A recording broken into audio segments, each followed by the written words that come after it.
Good evening. Hello. Can I have your attention, please? Good evening. Good evening. Hello. Hello. We're good. Well, thank all of you for being here. This is obviously one of our largest attended meetings we've had in the last couple years. My name is Frank Fannon. I'm president of Agenda Alexandria this year. For those of you that have not been to Agenda Alexandria meetings before, our organization has been going on for approximately 22 years, and every month from September through May, we have get-togethers on hot topics that are affecting Alexandria. So this Amazon campus, or I'm sorry, the Virginia Tech campus that's coming here is very exciting to many people. And so we have a great panel tonight. We have Bob Wood, who's the former chairman of this organization. He's going to be our moderator tonight. But before we get started, I'd like to ask all of our board members for Agenda Alexandria to please stand and be recognized. All right.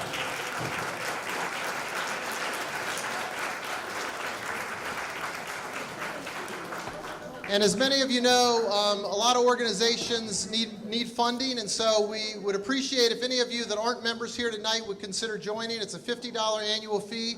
We're a 501c3, and you can see the front desk upstairs if you'd like to join the organization. Last point of business, I want to thank our sponsors, Simpson Development, Sotheby's Real Estate, Honest Air, SunTrust Bank, Gant and Fran Redmond, Janet Barnett from Synergy Home Care, Networking and Engineering Technologies, and State Farm Insurance. So with no further ado, I'd like to call the panel up to the front desk. Come on up, panel. All right. Thank you. Yep. Yes. And now I'm going to turn it over to Bob Wood to run the program. Thank all of you for being here.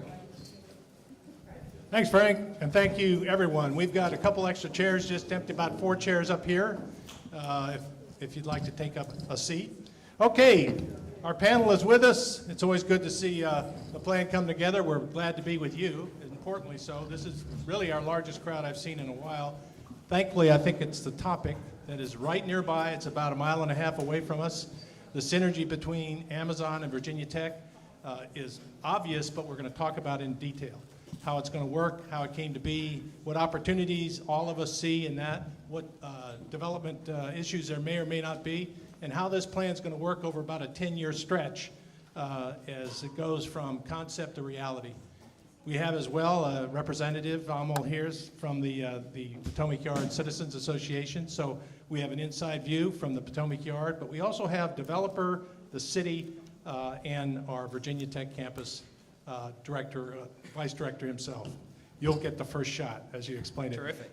It's meant to be interactive, so we're going to go with about 5 to 8 minutes for each of the panel members to talk about things they really want to get across to you. And then we want to go through questions, which I have a chance to ask. But importantly, you'll see on your table, you have something that looks like this. It says, it has your email address. We're going to collect every one of these. We'll ask as many as we can, but if you could say who you'd like to pose the question to, we will get all of this copied and sent to each of these individuals. So maybe with an email address, they can get back to you with any of your interests and concerns. This is what really Agenda Alexandria does. It sponsors a conversation. Like we say, we're discussing the issues without taking sides.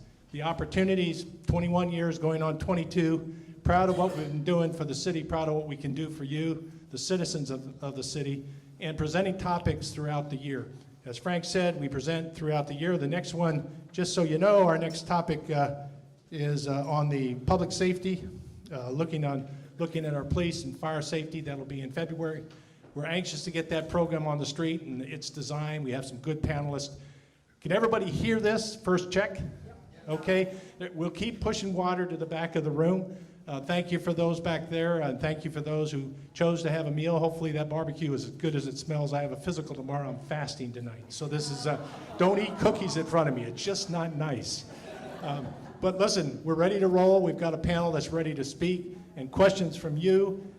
You saw the board members stand up, and they will collect the questions and bring them back up forward here, where Val will collect the questions, look at them, group them, and send them up to me, and I'll pose them to the panel. Okay, 7:15, we're starting. 8 o'clock, we're going to be posing questions from you. So have a chance to listen to what this is all about. It's not a big slideshow. They're going to talk. We're going to have an opportunity to pose a couple of questions and a discussion back and forth. And from you, then, we'll pose questions and end at 8:30. We commit to be done at 8:30. It's a warm room, so feel free to take that. I'm just about ready to take this off. But water in the back, questions on your mind. Let's get going with the panel. I'd like to first talk about the panel and make the introductions, as you see up here. We have David Baker, Assistant Director of Government and Community Relations. He'll be speaking first. We have Ryan Touhill from AEDP, Chief of Staff.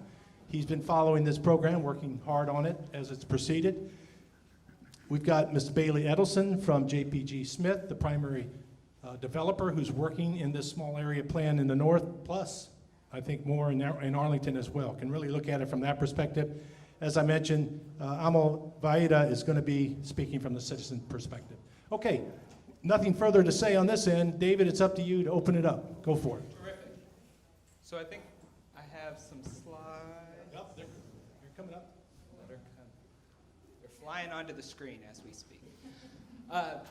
Bob, thanks so much, and thank you to Val, Hawkins, and Frank for the invitation to be here tonight, and thank you to all of you for being here. Really excited to share some updates with you about the Virginia Tech campus, our innovation campus, and our growing footprint here in the city of Alexandria.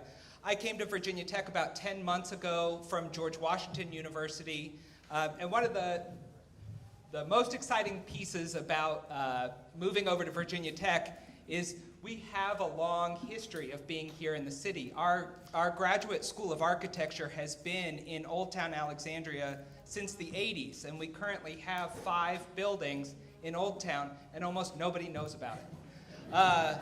Which, if you don't know about it, don't feel bad. Hardly anybody does. It's unfortunate. But that's going to change, and really excited to tell Virginia Tech's story and build on the legacy that we have here in Northern Virginia. So whoever's controlling slides. So a quick snapshot on where Virginia Tech is today. We currently have 35,000 students pursuing one or multiple of 250 degrees. We have a $500 million research portfolio, which we'll dive into here in just a few moments.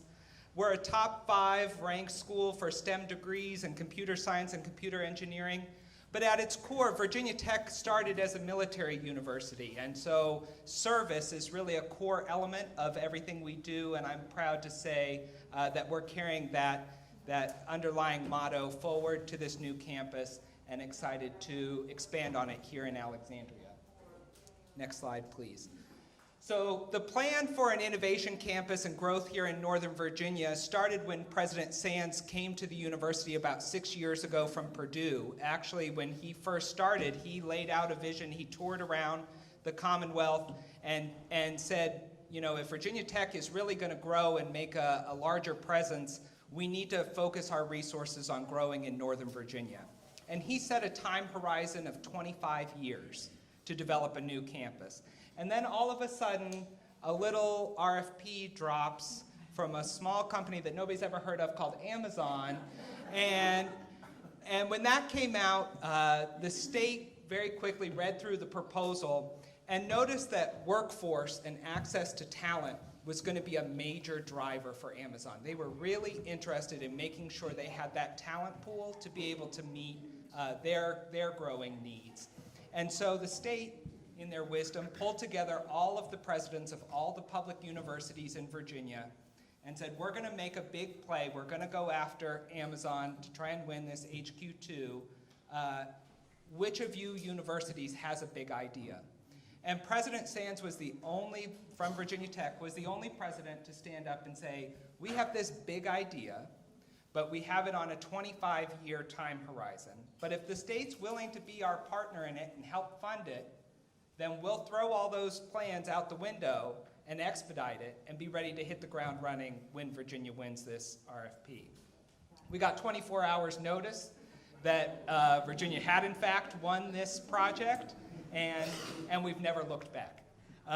So lots of exciting things taking place, but it's just been tremendous, and we're fortunate to be in the position that we are, and really has been a catalyst for growth for not only Virginia Tech, but for the Commonwealth as a whole. So next slide, please. So when the state decided that Virginia Tech was going to be its partner, they really asked us to focus our piece of the RFP response on two issues. First, developing that tech talent pipeline. We saw over and over again, as you saw on the previous slide, that technical talent is key and a driver for not only Amazon, but for government and many of the industry players that we interact with on a daily basis. So the Commonwealth was looking to make a really big play on developing technical talent, specifically in computer science and computer engineering. The other piece is building out our research portfolio. So I shared with you just a moment ago that Virginia Tech has a $500 million research portfolio currently, which sounds impressive. But when you look at the rankings, and the National Science Foundation does an annual ranking of university-based research every year, Virginia Tech is the only university in Virginia that appears in the top 50, and we're currently number 47. So we have a long way to go when it comes to university-based research. We have a lot of states are eating our lunch when it comes to this piece of the portfolio, and so that's another major opportunity that we are looking forward to expanding here in Alexandria with the development of the Innovation Campus. So then an important driver in why we're doing this is obviously a lot of research has been done, and as I said, the focus on tech talent is key. You know, one of the key things we keep hearing over and over and over again is 65% of the jobs that will exist when my children, our grandchildren get into the workforce, 65% of those jobs don't currently exist. And so how do you start developing programs and curriculum to address those challenges? How do you design an academic program for a job in an industry that doesn't even exist? And so it starts by having conversations and bringing industry partners to the table, and we're fortunate to have a great partner in AEDP helping to bring some of those corporate partners to the table, and obviously relying on JBG and Bailey to help bring some of those partners to the table, having discussions around what are the key skills that we really need to be developing in our students, not only at the higher ed level, but going all the way down to K through 12. And that's really, particularly when we talk about technical jobs, we need to start getting to students much younger. If we're waiting till they walk in the front door at Virginia Tech, chances are they're not going to be pursuing a computer science or a computer engineering degree. I know I didn't. Next slide. So the Innovation Campus specifically, so what will it be? It will be a graduate campus. It will not be an undergraduate campus. If you have students that are interested, high school students that are interested in going to Virginia Tech, they will have to go to Blacksburg first. But the hope is they'll go to Blacksburg and then come back up here and get a graduate degree. There will be opportunities for students who are undergraduates to come up here and do experiential learning opportunities or summer sessions and those kinds of things, but no undergraduate degrees will be granted from this campus. Our promise to the Commonwealth is that we scale to 750 master's students and 125 PhD candidates annually in computer science and computer engineering, those two fields alone, within a decade. So that's, to give you a sense of magnitude, that's roughly 3 times the number of students that Virginia Tech is producing in those fields currently. So we have an ambitious plan. If we don't meet those deadlines, then Richmond starts clawing our money back. So we're absolutely going to meet those deadlines. No question about it. And like I said, and the hope is, and Bailey's going to get into this, and Ryan's going to talk about it here in just a moment, we have a tremendous opportunity with the location and being here in the city of Alexandria to bring our partners to the table and create a real ecosystem of innovation, and we're very excited to help be a part of it. So with that, and I know Bailey's going to dive deeper into this in just a few moments, but this is the plan for where the campus will be. The buildings are in that purple maroon color right now. You may be familiar with the Regal Cinema that's there currently. Unfortunately, the movie theater's going away, but maybe Bailey has plans to bring another one. Let's not go there. But we're excited about it. It gives us tremendous opportunity. That first building, you probably can't see it, but in the bottom right corner, 7W is our first building. It'll be roughly 300,000 square feet of academic space. Like I said, to help us scale to that 750, 125 annually within a decade. The plans for that building are to open in time for classes fall 2024. So we are moving as fast as humanly possible to make that happen. And many thanks to Bailey and her team and Kathy Puskar and her team for making that happen.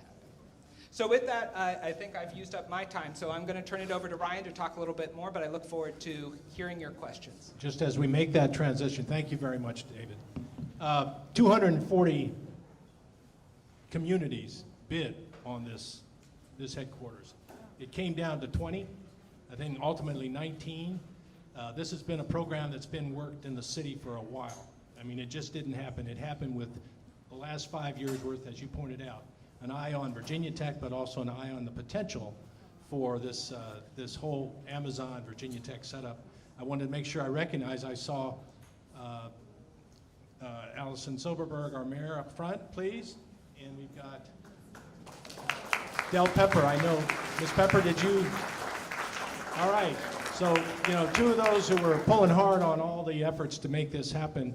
And you were in the front of the boat, so we're going to let you describe how it did. I'm very interested to see not only in your thoughts and comments about how this came to pass, you can touch the teamwork too as we work its way through. So Ryan Touhill from AEDP. Good evening, everyone. Thank you for having us, and thank you, Agenda, for hosting this great conversation tonight. As Bob mentioned, I work for the Alexandria Economic Development Partnership, known as AEDP, and we are the city's economic development office.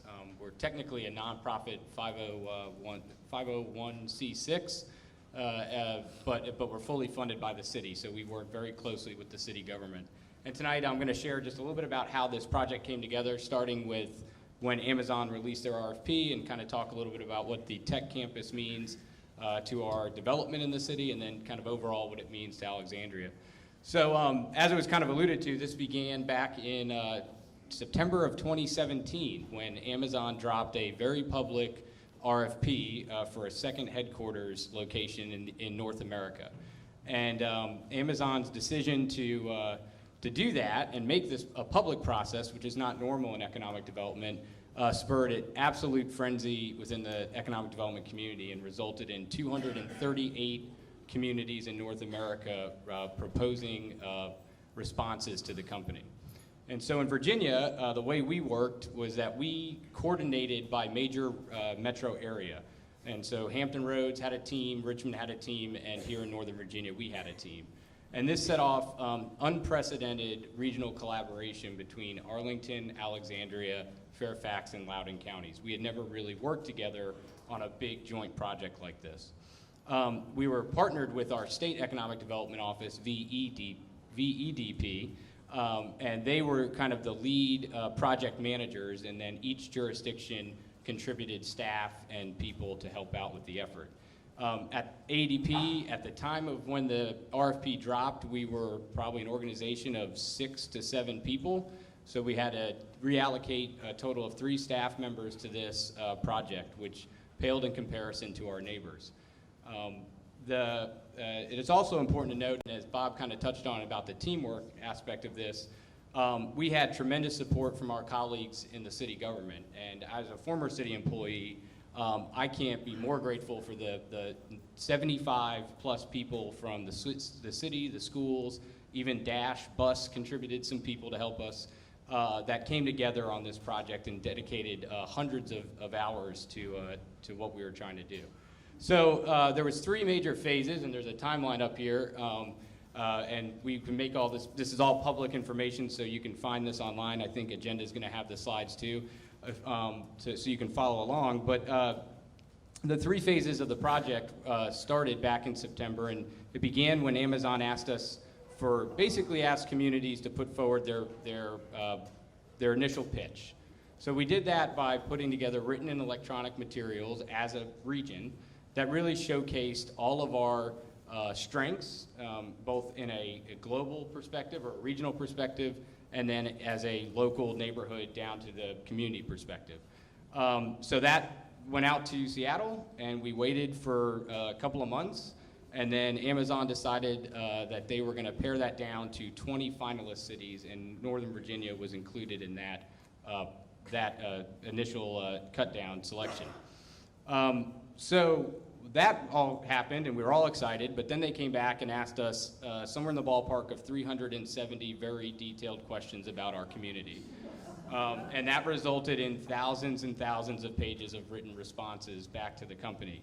And that was great because it required us, again, to work together as a region and as a team. It required folks like myself, who was on the project team, to learn way more about Alexandria than I ever knew, and in our region. But all that came together in a second proposal that went to the company, and they then again went dark, and we had to wait to see if we were going to be in the top contenders. And that started in about the summer of 2018 when we started getting kind of word that we were a finalist city, or region I should say, and then as the kind of summer went on, we kind of began to understand that Amazon was really focusing more on the Alexandria-Arlington area in that part of both communities from Potomac Yard to Pentagon City. So that kicked off a series of site visits with the company's search committee, additional back and forth responses, questions and answers, and ultimately that resulted in November 2018 with Amazon choosing Northern Virginia and the National Landing Site as one of the finalists for HQ2. Can you go to the next slide, please? No, thank you. So, as we mentioned, unprecedented regional collaboration, and let's talk a little bit about our value proposition that we put forward as a community. Arlington and Alexandria, the joint site known as National Landing, which includes Potomac Yard, Crystal City, and Pentagon City, met all of the key factors that Amazon was looking for. And as David alluded to, the biggest factor was access to tech talent. That's access to workers and future workers who work in those technology, innovation, computer science fields. And we have a very strong base of that here in Northern Virginia. The area also, as most of you probably know, because you live here and you travel through it, has an extensive transportation network. At the time, there were 17 million square feet of office space available within that area. It has access to Reagan National Airport, and it's also surrounded by two really great communities that are vibrant and diverse and unique, and that have plans in place to support mixed-use development that can be at a scale that would accommodate a company as large as an Amazon. So those are all the things that kind of came together with the National Landing Site. But we also had this other thing, and it was Virginia Tech. And so if we can go to the next slide. Virginia Tech was, as David told you, was part of this package, part of our plan or our project the whole time we were going through this bid proposal with Amazon. Economic developers in Northern Virginia and across, frankly, the Commonwealth know that growing our tech talent pipeline is probably the most important thing we need to do to set us up for success for decades to come. And so having a partner that was ready, had a plan, and was willing to execute on that plan really strengthened Nova's bid for Amazon. And as David said, our partnership between Alexandria and Virginia Tech goes back decades and has been very, very successful. So we worked very closely with President Tim Sands and his team as we kind of, at ADP, understood that Amazon was creeping north and probably going to do their development and build out in Arlington. We saw opportunities where we had developable sites to showcase that to Virginia Tech.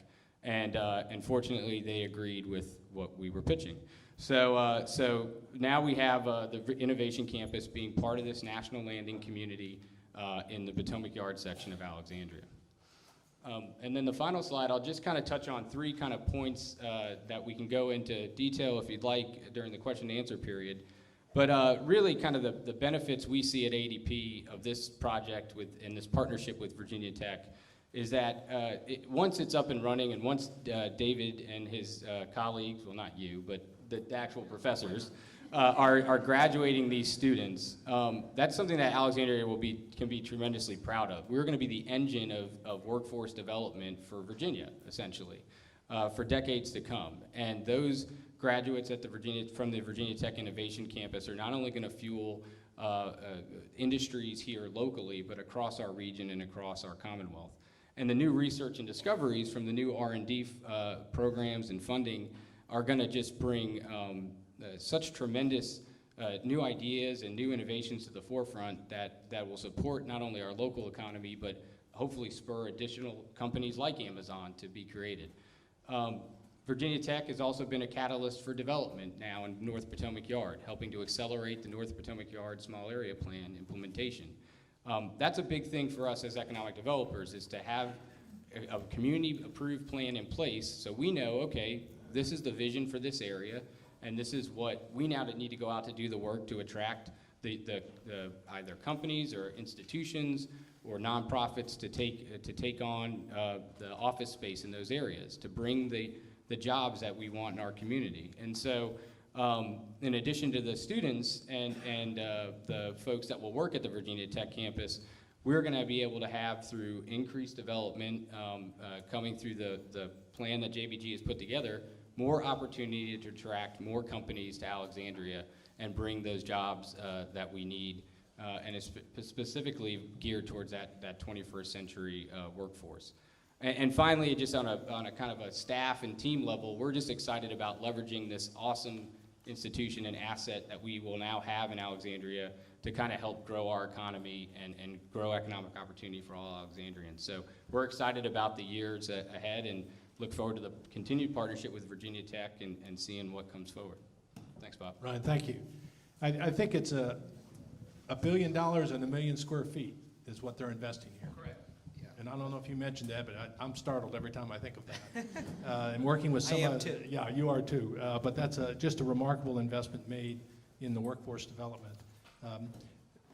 Questions? Don't forget, right? Just hold it up and you'll swoop in. Okay, I see them. Board members, make sure you grab them. And Val, I'll pick them up and consolidate them. Thank you.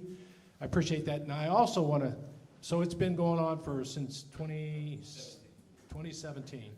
So I know we have City Council Member Pepper here, and we have the former mayor here. I'd like to just prime them at some moment in time. I'd love to hear perspectives, and you can have the microphone, just a thought about how this kind of came to pass, how you saw it happening. Is that okay, Ms. Pepper? If I give you a microphone at some point, would that be okay? Can't see your head. Okay. But Allison too. It seems to me it's been a team effort for a while, and you both have such, I think, time with it and perspectives on it.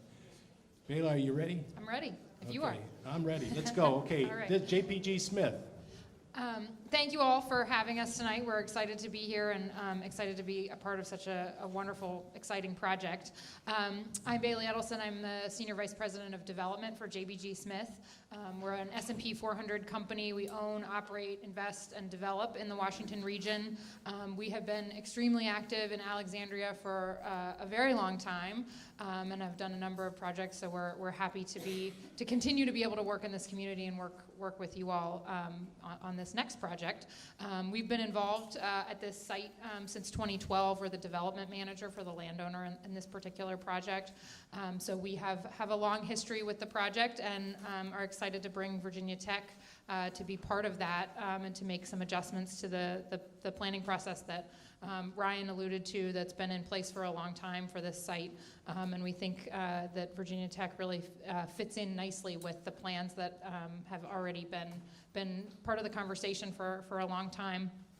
We at JBG Smith bring an intense focus on placemaking to everything that we do.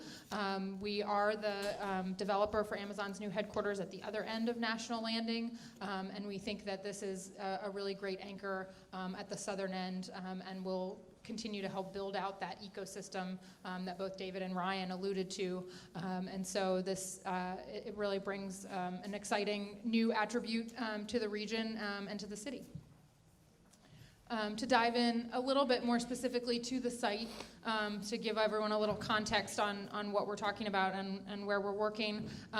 As David mentioned, the Regal Cinema site is phase 1 that we have started the approvals process for with the city, starting in first filing was in November. And then the balance of the Potomac Yard Center encompasses the entirety of the project. And then just to touch on a little bit of the details in terms of that first phase, as I mentioned, we have been involved with the site since 2012. We were part of the master plan update that was done in 2017. And then now, obviously, we are updating that to include Virginia Tech. As David mentioned, those 3 maroon buildings will be Virginia Tech's campus.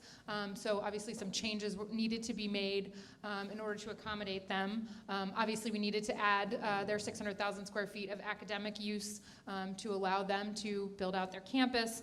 As part of that, there were a few other changes that we needed to make in order to accommodate that and to reflect the fact that this is going to become an innovation district and an ecosystem, which obviously has a different focus than past master plans have envisioned. But it really, as you'll see, really fits in nicely with a lot of the previous plans, and we haven't actually needed to make very many changes in order to accommodate them. But some of those changes, just so that everybody can understand, we have eliminated the above-grade parking that was previously envisioned as part of Block 7. We have added, or Virginia Tech has added, a pedestrian plaza between Blocks 4 and 7. So we think that brings a great element of green space and civic space to the project. We have been able to maintain the density that was previously envisioned outside of Virginia Tech's campus of 1.3 million square feet, which was hugely important to the city since the tax revenues that generates will help pay for the metro station. And so we shifted the densities to the southern 6 blocks. And as a result, then revised the heights to accommodate those uses, and have reallocated the uses on those southern blocks to provide for almost 500,000 square feet of additional office space, and have revised, some of the retail and residential mixes as a result as well. Again, to provide a really great environment for what's happening around the Virginia Tech campus, and will support all of those partnerships in terms of commercial tenants and companies that want to co-locate with Virginia Tech, and then all of those students and employees that want somewhere to live both near Metro and Virginia Tech. As I said, we are relatively at the beginning of the public process. We do have a couple upcoming public meetings. We would love to see any and all of you there to continue to engage with us as we move forward, just in terms of those dates. Our next public meeting is February 13th. It'll be at the National Industries for the Blind here in Alexandria. And then we have our next meeting with the Potomac Yard Design Advisory Committee on February 5th, where they will continue to evaluate our DSUPs against the original master plan. Go to the next one. And this just gives you a sense of, the proposed full build-out master plan. As I said, at the moment, we're focused east of Potomac Avenue in phase 1 to make sure that we can hit Virginia Tech's timeline of being open for classes in August of 2024. That seems like a long way away, but in terms of planning and construction, that's actually lightning fast. So we are working very quickly to make sure that they can meet their obligations to the state. But as part of Virginia Tech locating here, again, we are revisiting, how we're thinking about this site and what the character of this place is going to be. We think there's a huge opportunity, again, for this ecosystem around the research and technology and students that Virginia Tech will be bringing. And so we will continue to be looking forward towards the full build out of the master plan, and we'll continue to engage with the community as we move forward. Is that it? So what I'm going to do, I'm going to point at colors up here because they can't see it back Sure. there. So as I point at colors, could you, on this one right here, kind of describe that block? Sure. And get everybody oriented on it. This won't stretch, so I'll Sure. be your pointer. Yep. Okay?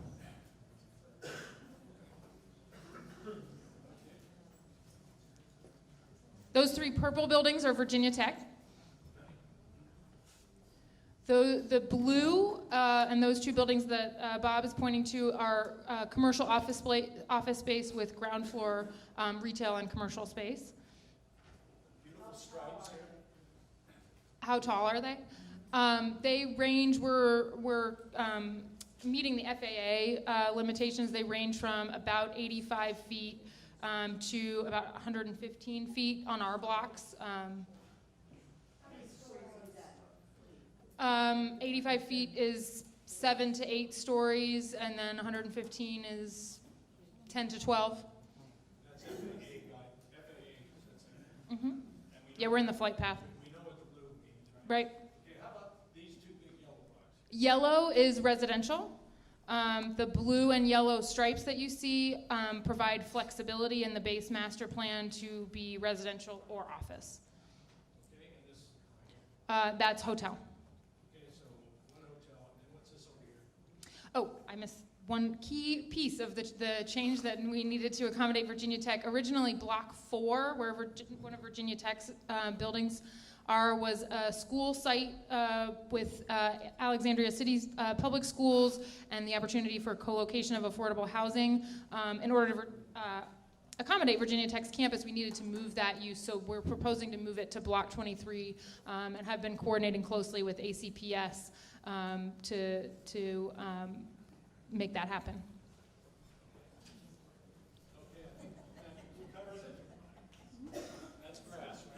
Yes, and the green is green space. The red edges are where there's retail activation. Okay, and this is the metro as it's being planned to go in right here. Correct. Under construction as of December. Actually, Bob, Yes. give us an orientation of what the streets names Yes, are there. yes, this is, of course, a great one, this is Potomac Avenue. Yeah, and This is where the Metroplex. the metro station is where the M is toward the top. The page is oriented north on the left-hand side and south on the right-hand side. It says New Street. Right. Potomac Avenue is the wider street running through the middle, and Route 1 is on the bottom of the page. Yes, and the Parkway's over. Yep. Mm-hmm. Okay. It's that easy now. All right. All right. Next, we'll hear from the representative of Potomac Yard Residential Association, Amol. Sure, of course. So thank you guys for having me. And of course, thank you to my fellow panelists and everyone who's putting this event together. So with development comes a lot of amazing opportunities, but there's also a lot of risk and there's also a lot of inconvenience, right? And as someone who grew up, so I was born and raised in Dubai, I've lived through a lot of development and I've seen what that looks like, right? And it is amazing at the end, but as a resident going through it, there's a lot of iterations and there's a lot of inconveniences that come to the residents, but there's a lot of great things that come with that as well. So, my neighbors will tell you how many plugs they've had to put in their tires from stray nails and debris and all sorts of other things, and they will also tell you how much they're enjoying the appreciation in their property value that has come from a lot of this development, right? So there is a bit of a double-edged sword there. The thing that we sort of say in the Civic Association, we're a new organization. We came about in 2017, again, because cities work with civic associations, and we wanted development to be something that happens with us and not to us. And so I will underscore, the importance of the transparency and the partnership. That's something that's very, very important to us, and we're very thankful to not only the folks at Virginia Tech, but the city and Amazon and WMATA and JBG and Silverstone and IDA and Fortis and the water folks and so on and so forth, to really just give you the scope of how much development is happening, particularly on the north side of Potomac Yards there. From a concerns perspective, we're just shy of 500 homes at this point. There's a lot that we hear about, right? So we hear about things like health and safety, and so what about arsenic in the soil, and what does that mean, and what's the remediation plan? Again, that partnership and that transparency, the community engagement and the outreach helps alleviate some of that, because I think I read somewhere that you need to hear something 7 times before it really sits in, and I joke about as much as we like next door, it also is not sort of a, how do I put this delicately, an independently verified source of, accurate information. And so, one thing leads to another, and all of a sudden you hear someone saying, "Oh my God, there's arsenic in the soil," right? What does that mean? What's going to happen there? And I get it. Look, our folks are busy. We all have day jobs. We're doing other things, but access to information is really important, because when you're looking at so much development, not just tech, there's a lot. It raises more questions than answers. It's a very dynamic process, as Bailey kind of alluded to. When I bought, my property, I was looking at the 2017 master plan, right? And what I envisioned was very, very different from what I will be getting at the end. And so kind of going through those iterations and that dynamic process, the partnership and the transparency is really important. So I hit on health and safety. Traffic is the number 2 thing that we hear about the most.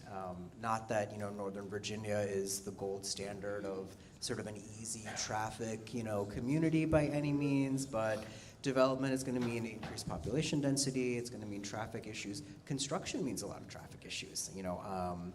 I look outside of my window and I see folks not following the construction path. I see, debris thrown over the fence, and I get it, right? It's par for the course. It's things that happen, but the accountability is important. And so we look at, again, partnerships with the city to say, what's going on in that space, right? Help us enforce some of that, because it leads to my next point around the aesthetic, right? We all bought into a neighborhood that was brand new. We wanted to create our own sense of community and identity, and debris and random things and trailers and parking situations and, folks leaving their car parked on the sidewalk and, catching an Uber to go to Reagan and leaving their car there for 2 weeks.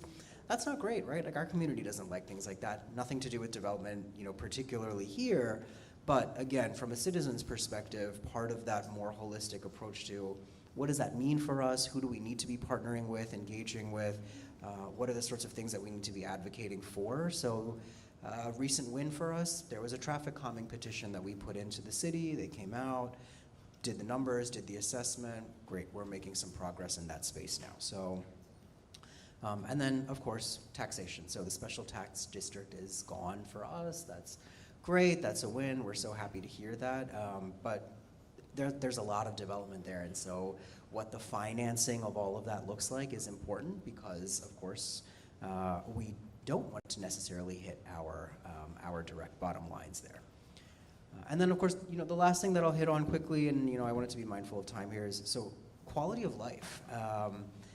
Living through a lot of construction and a lot of development, again, is very exciting, but it is very challenging. And so from a quality of life perspective, we hear, again, everything from, so what does the soil cleanup and remediation look like, to we don't want to hear pile driving at 5 a.m. on a Saturday. That's not great, that's not fun. We get that. I mean, certainly at some point there's going to need to be some driving that happens, but that's where I do think the transparency and the engagement is important.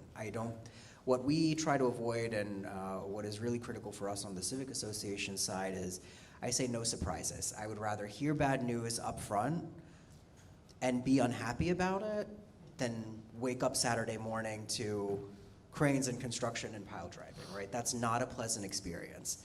I may not always get what I want. Our citizens, 500 people are not all going to agree.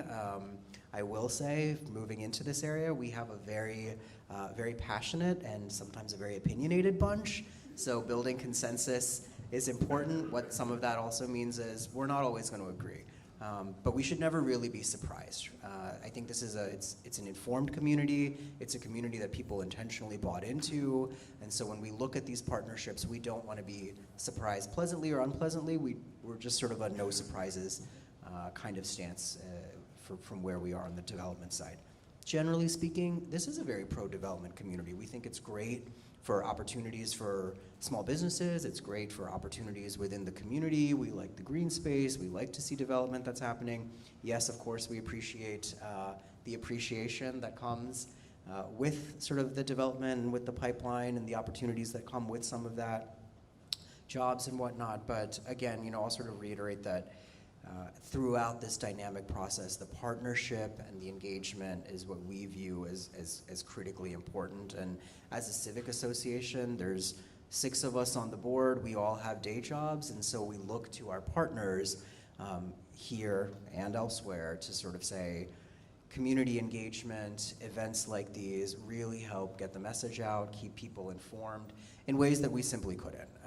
So we thank and encourage more of that, because it is really important for the community to be informed and aware, and to have a seat at the table early on, as opposed to, all right, here's what's going to be happening, and if you have any objections, let us know. We don't want to be the type of civic association, and I won't name any names, but in speaking to some of my colleagues who are in this area and work with their civic associations, I came across someone that said, I said, so what do you do in your community?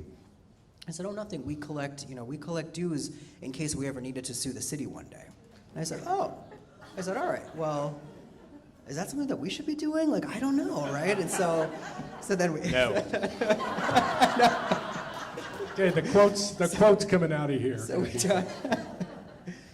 we sat back down and we said, well, we want to create a sense of community, and we're so lucky that there's a really unique opportunity where it's all new development, and so we kind of get to define the type of community that we are, but a big part of that is, of course, the engagement and the partnership, and I keep hitting on that because otherwise it creates unpleasant situations. I'm sure you guys followed a lot of, the metro development, right? People are very passionate about that.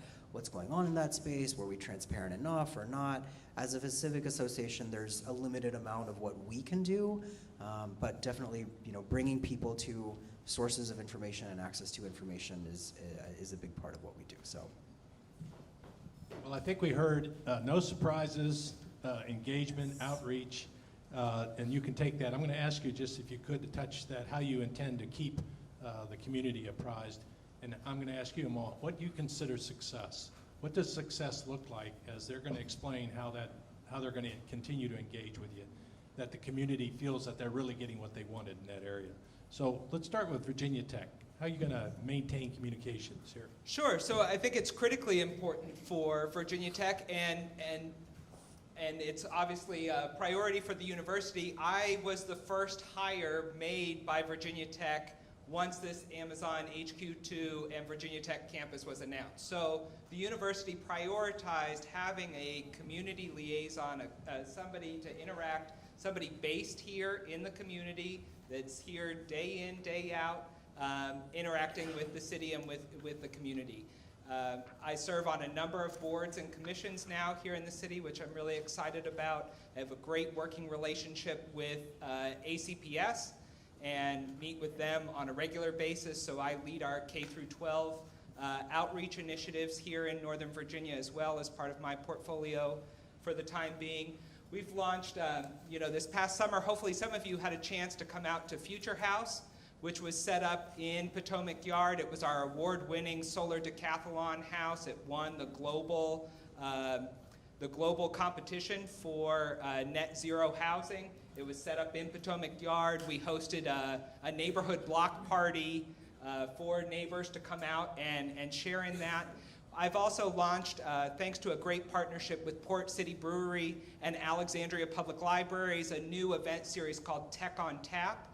We meet every other month. It's a TED Talk style event where I bring researchers from Blacksburg and Virginia Tech out into the community to talk about the cutting edge research that they're doing and start to spread the word about the kinds of research that's going to be taking place here in Northern Virginia. So, do you mind if your email address is published? Sure, no, that's it. If you've got a pencil, your email address is? It's David. Oh, hold on. He was a first hire. He's a first hire here. No, I want to make sure I get it right. Yeah, David, A as in Apple, B as in Baker, number 7 at vt.edu. Okay. I almost gave you That was a quiz there, okay? And I failed. All right, Ryan, give it a shot here. How are you going to maintain communication here on this particular plan? Well, the thing to know about economic development is that once we land the big deal, we move on to the next deal. So, so we're going to be looking really to try to fill the new office space and other office space throughout the city with the next company that's looking to locate in a great region. So I won't speak on behalf of the city of Alexandria because I know they have a process, but I will say that this plan is going through the normal development plan process that every other plan goes through. So I think Bailey's probably way more versed in that process and how that works. But from ADP's perspective, we have actually, following this announcement and this project, we're granted new money from the city to actually expand our business development team. And so we'll be out trying to bring more companies to Alexandria. But I'll let Bailey talk maybe a little bit more And about your that. email address? It's Touhill, Touhill, at alexecon.org. Okay. Bailey, thank you. Yeah, as Ryan said, we're participating in the city's process, so there's a whole series of public meetings and engagement that are prescribed by that. But in addition to that, as I mentioned, we're doing a series of public meetings that we are scheduling sort of prior to certain milestones to make sure that anybody who's interested can show up and ask questions and give us feedback. And Where? We're at the National Industries for the Blind in Alexandria. Oh, and we're also, in collaboration with the city, we're going to have 2 meetings in the West End as well, so that those residents who, are not necessarily immediately adjacent can also participate in that planning process. Okay, sound like a plan, Amol? And PIDAC, Potomac Yard Design Advisory Committee. Okay. Thank you for that. No, that's actually, so the frequency of meetings, and I would say sort of as advance notice as possible with the details, because again, a lot of folks, trying to make it work, trying to fit it into their schedule, and of course, parties are great, David, so the more the merrier on that side. Port City brought the beer. I heard what he said. That's right. Bailey, just looking at an experience we've had along the waterfront, the workforce that's there to build this, they've got to park somewhere, you've got to move that dirt somehow. It's all through a community or along a route that we know Route 1 has its own. Would you describe a little bit about how that normally would proceed, or how you see that proceeding in terms of excavation, worker, parking, all that kind of thing? So that's something that we spend a lot of time working with our contractors and the subcontractors who are going to be constructing the project, and that's something that as we move into knowing exactly when construction is going to start and on which buildings, we will have a very specific plan about exactly where construction workers can and cannot park, and where, what the limits of disturbance are, how trucks are entering and exiting the site, and again, we go through a very extensive process with our contractors, and those plans get added to our contractors so that we can hold them accountable as well. Okay, and the city has inspection, and they have... Right, and we obviously have to comply with all of the city codes and inspectors and everything else. And Bob, if I can just Sure. jump in very quickly. So, and on that front, I think, so the accountability piece is important, and that's where we want to hear from the community as well. So we already see, and I get it, there's folks who park in the neighborhood, right, who probably shouldn't be.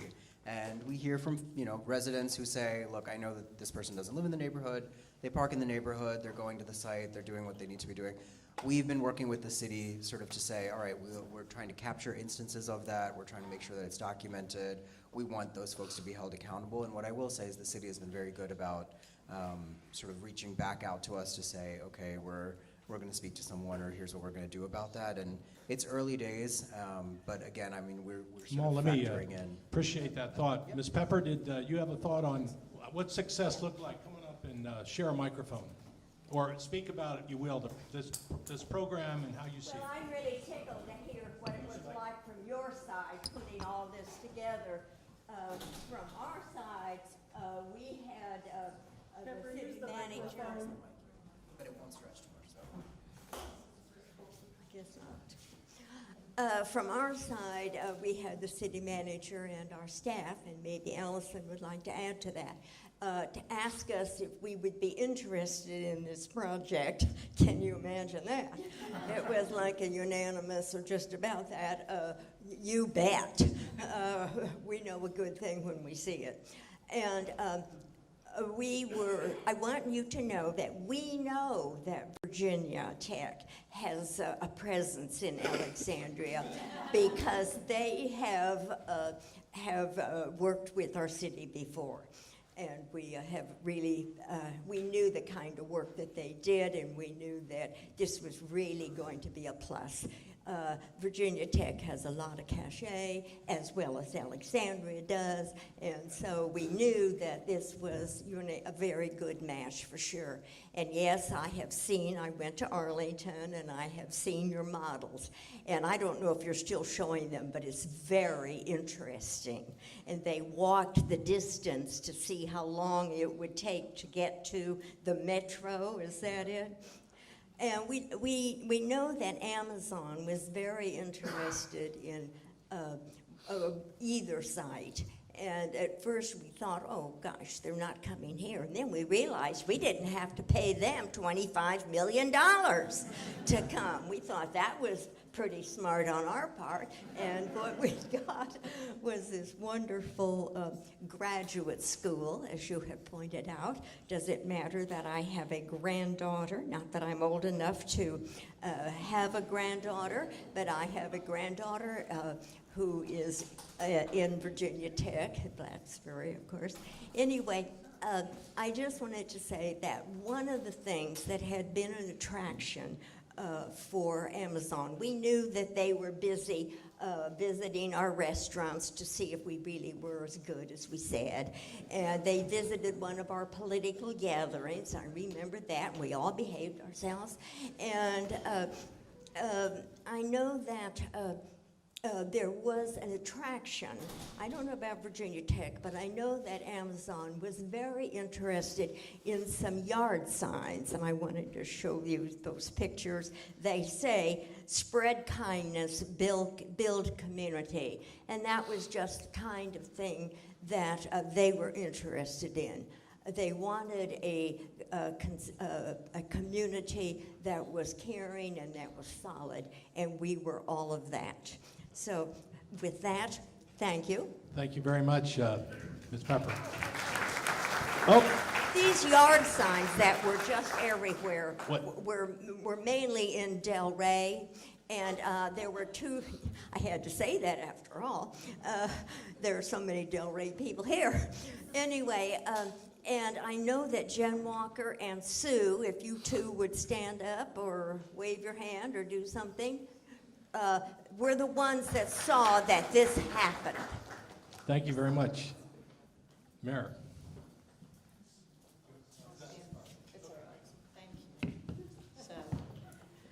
So good evening. I'm Allison Silverberg. I'm the former mayor of Alexandria, and thank you to Agenda Alexandria and all the panelists. I think they explained it really well, but as far as Virginia Tech, we are absolutely thrilled. It is very exciting. Yes, you've been here for 40 or whatever it is years, and we've loved this, but this is a huge expansion, a $1 billion innovation campus. We already have the Patent and Trademark Office, the PTO building. We already have the National Science Foundation, and this is really the third leg, if you think about it. Innovation is the future. The future is here. And they were talking about the jobs of the future. These are also, we knew from Governor McAuliffe before Governor Northam that we needed more tech talent. Governor McAuliffe spoke about it. Governor Northam had spoken about it. So this was a perfect opportunity to meld these needs. And as far as what it will bring together is, think about it. Top flight faculty, graduate students who are full of energy. But it'll also bring together venture capitalists, entrepreneurs, research, science, technology, all in one space. This is going to be very exciting. And it's a tremendous opportunity for investment and all kinds of creative thinking, an expansion of what I would call the creative class. You've seen people write about this. This is exactly what they're talking about. These are low or no pollution jobs, high paying jobs, and it's a great expansion of who we are in many ways. So I think it's a tremendous opportunity. And I think it's got to be fun over there. I think that's what I would say to you all as well. So thank you all again. And as far as the Civic Association, the Potomac Yard Civic, well, the official name, the Potomac Yard Resident Association. I think it's amazing how you have grown so quickly, and the city, of course, will want to be, I assume, committed to listening and being transparent and being accountable and reaching out to them and saying, I don't believe you're supposed to be pile driving at 5 a.m. So we need to have that conversation. And I think that the Civic Association is the perfect venue for making that outreach. Okay, so thank you. Thank you very much. Okay, questions are coming in fast and curious. Let me knock one out right away. Will there be a south entrance to the metro station? Who wants to answer that? Well, there's a PIMIG meeting tonight where I think that's supposed to be discussed, so I'm looking forward to finding out the answer later this evening. So we have to wait for news, or is there anyone else who wishes to? No, I'm not going to break any news on that.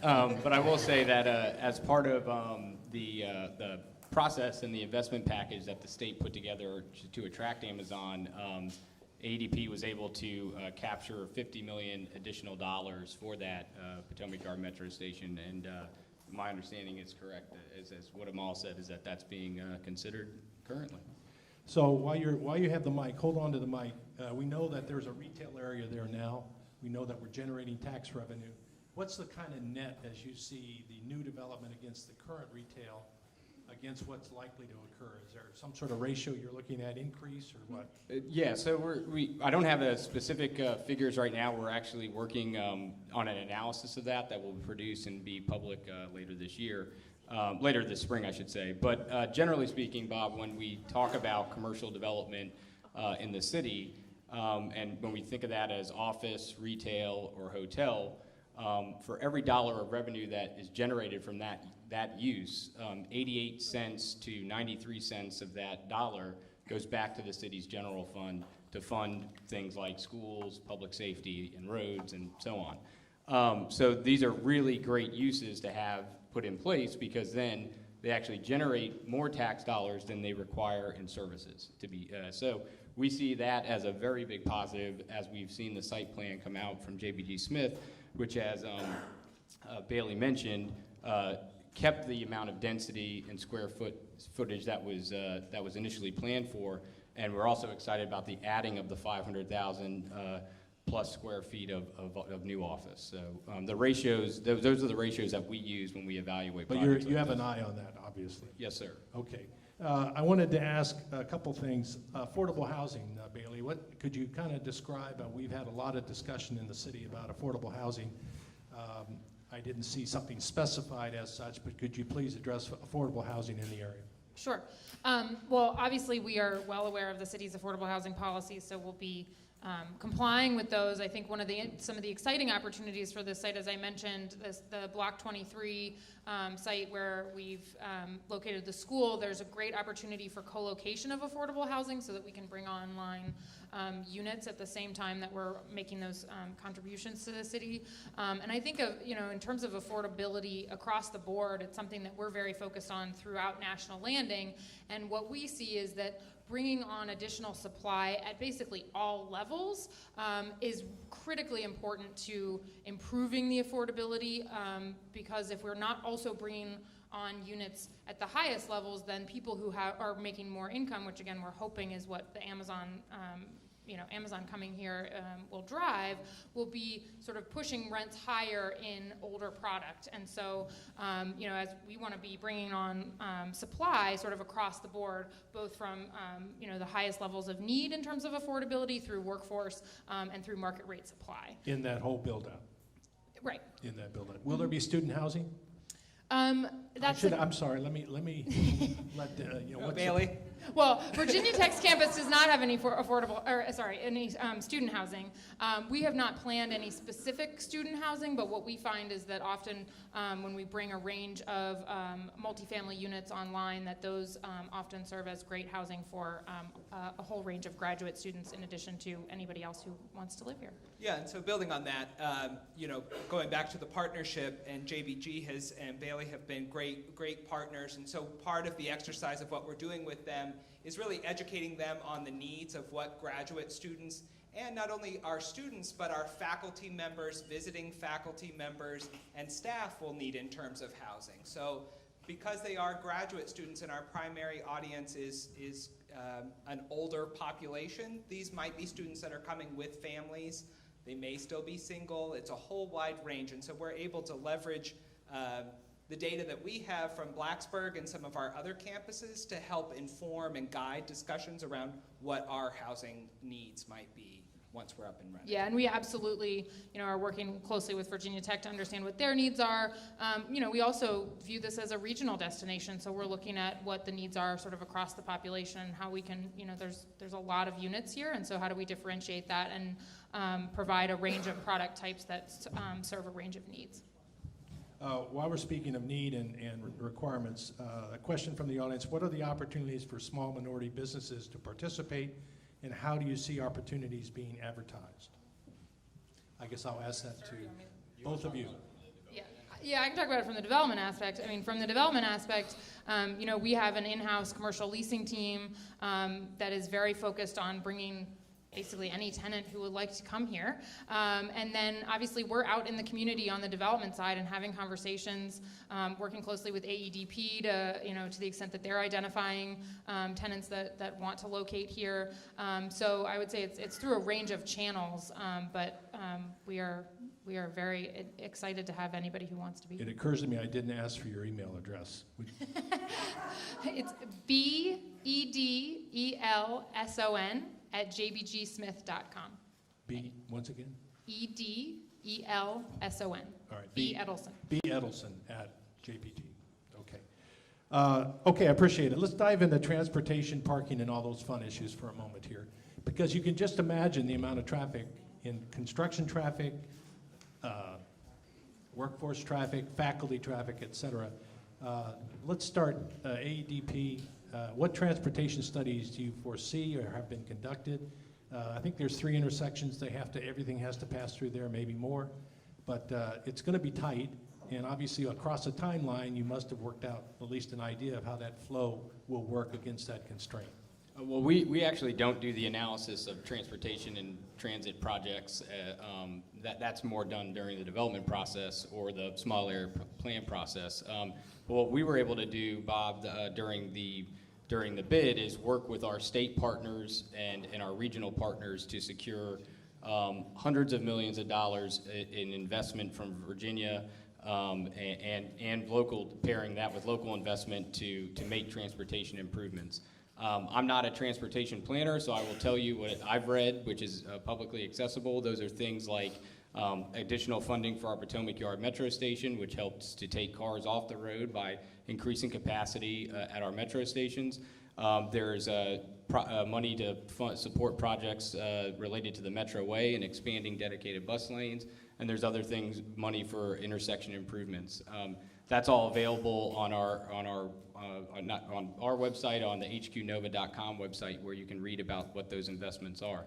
Those are the things that economic development brought to the table to help, because we knew that things like housing, transportation, traffic were going to be potential challenges when you add development. So we wanted to make sure that we got as much resource from the state as possible to help offset some of those concerns. But as it relates to the actual development, I'd have to let Bailey probably talk about that. Right, and it's not only throughput, but capacity. I mean, there's one new road, as I see up here, and not too many more intersections and a lot more traffic. So I presume you're looking at capacity of what we've got as a road network as well. Yeah, so I would say as I mentioned, we're very early in the process. We are in the process of updating all the traffic studies that were done as part of the 2017 master plan. So we have a baseline of a traffic study, saying that the 1.3 million square feet previously planned, works and any mitigation that's required for that. We're in the process of, again, adding the 600,000 square feet that Virginia Tech is bringing, and as I said, we reallocated the uses in that 1.3 million square feet. So the traffic engineers are working to update the analyses and demonstrate how that all will work, and I'll say, please join us at our future public meetings as we have that data. We'll be sharing it and getting feedback. Amol, how's that make you feel? I mean, I will tell you, so it remains a concern in the community, and I think the primary folks that we are engaging with is the city on what does that look like. As many of you know, there's talk of making a parking district in sort of North Potomac Yard, or all of Potomac Yards, and it's something that generally the community is very supportive of. So traffic and parking is a particular area of concern already, and with increased development, I think there's going to be increased challenges in that space. Yeah. I know as just an Old Town resident, the parking is worth early attention and continuous review, and that's one of those no surprises. We want lessons learned from our neighbors in Old Town. We're not saving money to sue the city. That's not what we're doing. I do want to ask the question, how many people are, and I'll ask this to David, how many people are going to reside or work at full build-out? What do you think in terms of the number of people? And on parking, how many parking spaces will be provided? I'm not sure if there's an academic standard in the city for parking distribution. There may be, but I'll let you. Yeah, I think there are standards for parking, and Bailey can talk to those. One of the exciting things that we explored early on is we didn't want to be spending state resources, spending your tax dollars, building a parking garage. And so working with JBG, we were able to come up with some innovative planning, and we're able to move that parking underground. And so that's going to be a great opportunity. Also, as I mentioned, because it is a phased building Where's process. that going to be? Where's the It will be under our building. Could we So for students and faculty and potentially public. But for our purposes, for the Virginia Tech campus, that building, that 300,000 square foot building will come online first and have 2 layers of underground parking, which freed up the ability to give us a third building for academic and research purposes. So it's a great opportunity for us. Again, because it is a phased build-out process, those two other buildings will remain surface parking lot for a while. So we'll be able to adjust parking if we get to a point, as our Virginia Tech Transportation Institute likes to talk about, we get to a point where we have autonomous cars and nobody's driving anymore, driving and parking anymore. Hope is not a strategy, okay? So. Thank you, Bob. But we'll be able to adjust that parking ratio as other buildings come online and as we scale. I'll ask this to Bailey. Thank you for that. On density, I think someone just mentioned, I know on the small area plan, there's an approval for 1.3 million square feet. And I think someone just pointed out, Bailey, perhaps we're going to add 600,000 more square feet onto that small area plan. Does that math make sense to you? So yes, and I'll just describe it a little bit further. So the 6 blocks that are to the southern end, the yellow and blue that you see up there, those comprise the 1.3 million square feet that was originally in the 2017 master plan envisioned for the entirety of that eastern portion. You want to see the next one where they expanded? It shows some more, the diagram, or that'll work. Huh? Okay. No, I think that's okay. And so then what we've done is said, okay, Virginia Tech's going to be bringing this academic use. We want to be able to preserve, as Ryan outlined, the tax generation and the economic development that will come from that original 1.3 million square feet, and put those in the 6 blocks, but still accommodate 600,000 square feet for academic use. So that's the add of 600,000 feet is Virginia Tech's campus. Okay, appreciate it. This is kind of a cri de coeur here. When will we start to, when we're losing stores like Safeway, is there a replacement plan? It's an interesting question in which the community has gotten there and depends on a variety of services that are in the community. And so all stores can't close at all groceries can't close at the same time. Are we watching that? Maybe both of you, Ryan and perhaps Bailey as well. I mean, I can speak from the specific site. We agree. We have a very successful shopping center that's operating, and tenants who've been operating there for a long time that we work very closely with. There are times when tenants close and we don't have any control over that, so we work to accommodate that as we can. But we agree. I mean, I think that this site is going to develop over time, and so we will have a strategy working in coordination with these tenants to make sure that there's a phasing plan that works for keeping many of them operational for as long as we can, and there's a number of them that are interested in coming back in the redevelopment, so finding opportunities to move tenants to new buildings. We think again, this center has a great list of tenants and provides a great range of services to the community. So to the extent they can be accommodated in the new development and want to be part of it, that's something that we're very excited by. Retail's going through at a macro level a lot of change, and so to have something this successful, we think there's a lot of opportunities to work with those tenants over time to be part of the redevelopment. So I would offer that, posting on one website, these meetings are coming and planned. There may be a kind of a little richer dialogue in terms of the traffic or transportation, retail, construction, et cetera. There's a number of areas that may take kind of more of a spotlight. And then with Amol's help in the community, you'll get the feedback you're looking for. Yeah, I should build out, I've outlined the public process and the meetings that we've put together in terms of this initial entitlement process. But as I mentioned, JBG Smith's been operating in this market for over 60 years. We have really deep relationships in the community. And so our meetings and our conversations with the community don't start and they don't end with the public processes. We work very closely with civic associations throughout the full build out. I've done it on a number of projects that I've worked on, and it's an ongoing dialogue where, we're constantly saying, okay, here's what's coming next. In certain instances, we've done newsletters or bulletins, and it really is working with the specific civic associations and groups to understand how can we best communicate with them and get that feedback. So while some pieces of it will be addressed through the entitlement process, there's a lot of it that's going to be a much longer relationship, much deeper relationship that will take on different forms depending on the Potomac topic. Yards Gazette, okay. Maybe. So, two quick questions, though, important though. Given the amount of intellectual heft that's going in there at Virginia Tech, how do you see STEM spin off for, let's say, city schools? How is that part of your thinking? Sure, so it's key. I think I mentioned it in my remarks. In order to build that tech talent pipeline that we've all mentioned, it starts much earlier than higher ed. It has to start in elementary schools, and we have a terrific partner in ACPS. They've been a wonderful system to work with. They put together earlier this spring STEM Summit to bring together STEM teachers from basically the region, from Montgomery County and DC and Fairfax County and Loudoun and you name it. Brought them all together, and Virginia Tech was happy to be a partner in helping them put on that first report, that first summit.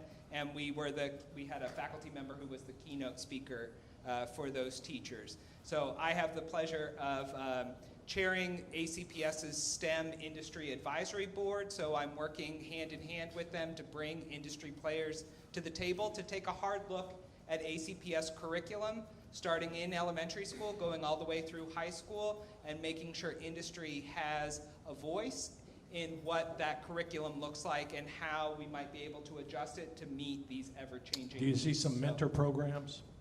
Sorry? Some mentor programs? Oh, absolutely, yes. And as we bring more students on board, it goes straight to our Ut Prosum motto, that That's I may Latin. serve. Go ahead. What's that? That I may serve. Okay. And so we have a terrific base of students in our Blacksburg community that spend a ton of time, Yeah. thousands and thousands of hours a year with K through 12 students in that community. I think that's a my great hope is that opportunity. we bring that up here as well. Let's talk about evening arts or art space in this build-out. There's got to be a human dimension to it as well. Let's talk a little bit, just a moment, because we have about 5 more minutes. Then I'll give you all a chance to make that final thought. But I'll get all these questions to you, because don't worry, we ask as many as we can. Sure. Arts. The arts. The arts are a critical component to almost every project that we do, and they end up being curated to the communities where we're working. We work closely with local partners to provide opportunities for our local partners to participate. And so we're at the beginning of the planning process, but as we move through it, that will be a very important component to our placemaking process. So. Okay. I'll keep track of that for us. Okay, placemaking. Please do. Will the buildings incorporate bird-safe features to protect against window strikes in conformance with LEED? The short answer is yes. We've had this come up a lot on buildings that we've done throughout the region, and have worked closely with our architects to come up with bird-safe designs. And while it sounds like it might be complicated, we actually find that a lot of the designs that we're already putting together can very easily accommodate the adjustments we need to make sure that they're bird-safe and LEED compliant. We'll give you that question. This is worth a moment here, AEDP. What, if any, retention efforts are being discussed for businesses in Arlandria that are at risk of displacement as a result of Innovation Campus Headquarters 2 pressure? Yeah. So the local business community as it competes with this remarkable setting. Yeah, thanks. That's a great question. And we're working with our counterpart, Bill Reagan, at the Small Business Development Center. We've actually put a plan together to realign some of their resources and staff to address this concern, not just in Arlandria, but in other areas of the city that are feeling development pressure.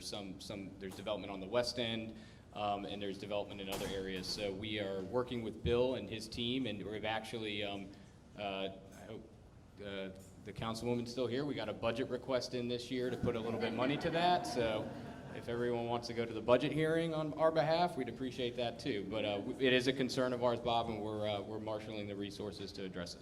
Okay, I appreciate that. This is probably the last one. We'll pass the rest along, and you'll each have a chance for one last shot.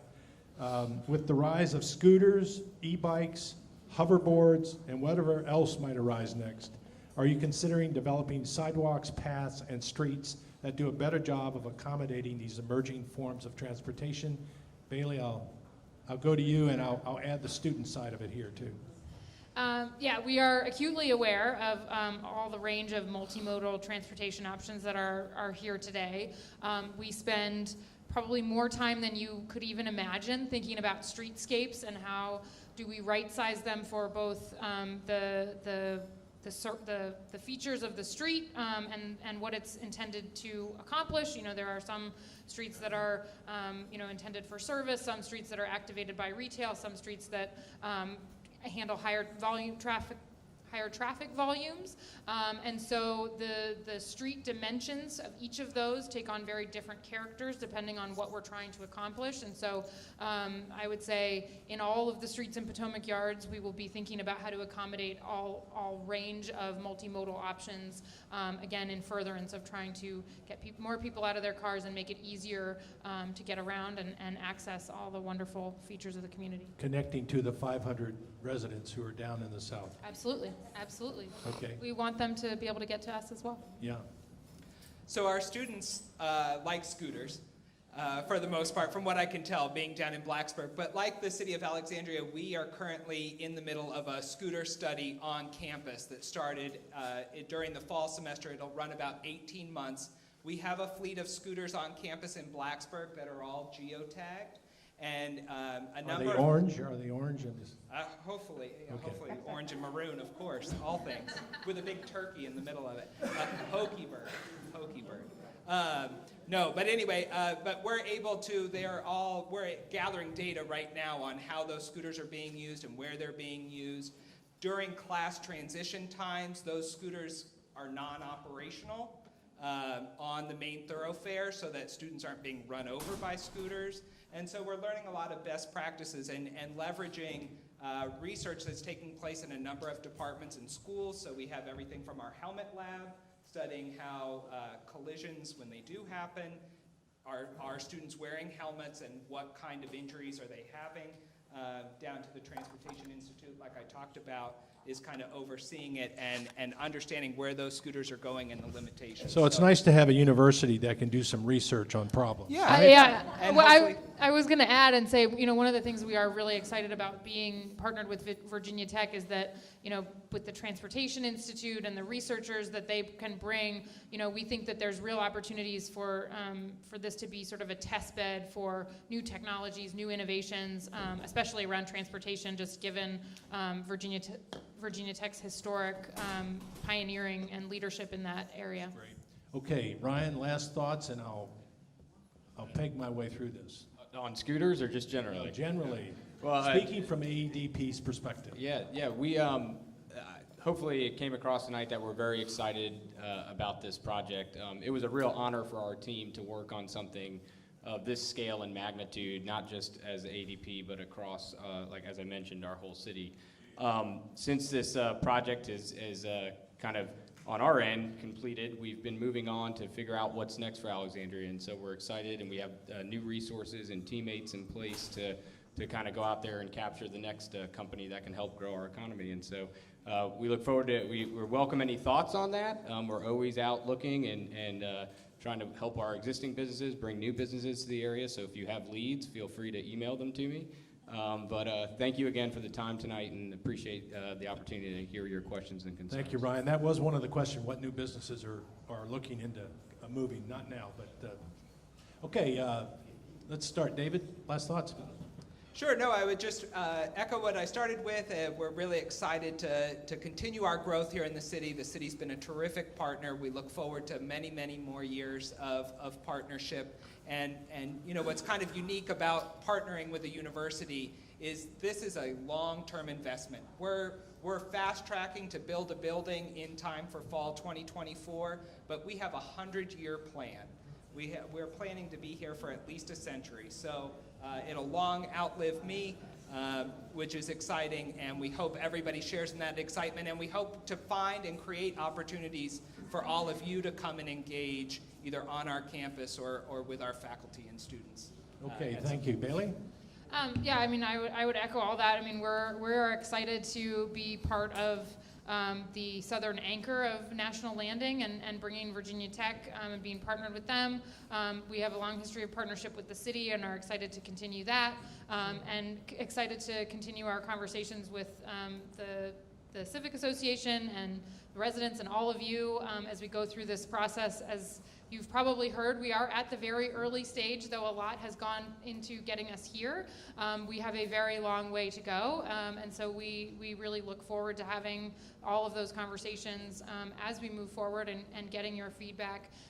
We are only in one market, and we've been here for a very long time, so these relationships are very important to us and are part of how we approach every project. And so and they really make our projects better for it. It's one of the things that give us an edge and an advantage in the projects that we build. And so we look forward to that continued engagement and partnership across the board.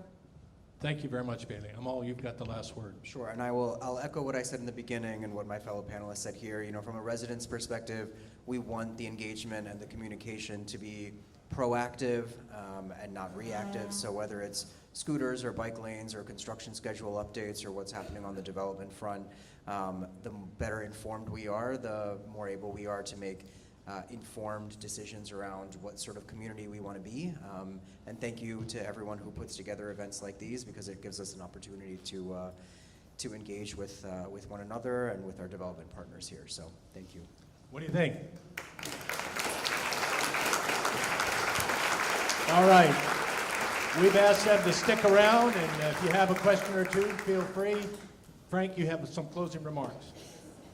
Very briefly, thank all of you for being here tonight. We had a great crowd, and we have a great organization.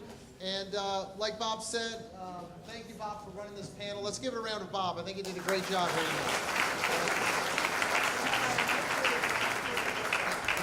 And thank you, panelists. You guys did a great job. I think if anybody has any questions when you head out, the panelists will still be here. And we hope to see you back in here 4 weeks from tonight on public safety. We're going to have our police chief here at the meeting. Have a great evening. Thank you.